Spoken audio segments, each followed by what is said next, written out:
বিরল থানা পুলিশের ওপেন হাউস ডে অনুষ্ঠিত। দীপঙ্কর রায় দিনাজপুর থেকে পাঠানো তথ্য ও ভিডিও চিত্রে দেখুন বিস্তারিত।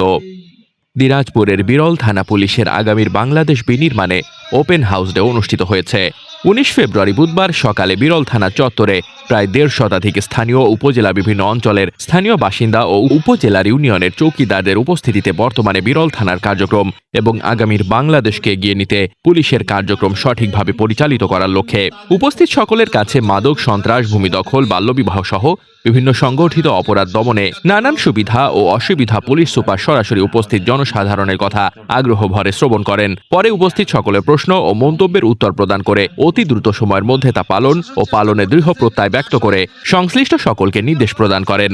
অনুষ্ঠানে বিরল থানা অফিসার ইনচার্জ আব্দুস সবুরের সভাপতিত্বে প্রধান অতিথি হিসেবে উপস্থিত ছিলেন দিনাজপুর পুলিশ সুপার মারুফাত হোসাইন। বিশেষ অতিথি হিসেবে ছিলেন সার্কেল অতিরিক্ত পুলিশ সুপার জিন্নাহ আল মামুন ও বিরল উপজেলা নির্বাহী অফিসার এবং সহকারী কমিশনার ভূমি ইশতিয়াক আহমেদ। অনুষ্ঠানে আরও উপস্থিত ছিলেন বিরল উপজেলা বিএনপি সভাপতি বাবুল হোসেন, সাধারণ সম্পাদক লিয়াকত আলী, বিরল উপজেলা জামায়াতের আমির হাফেজ মাওলানা Abdur Rashid, secretary Azmir Hossain, Mangalpur UP BNP সভাপতি মাদুল ইসলাম প্রমুখ সহ বৈষম্য বিরোধী ছাত্র প্রতিনিধি সহ অনেকে।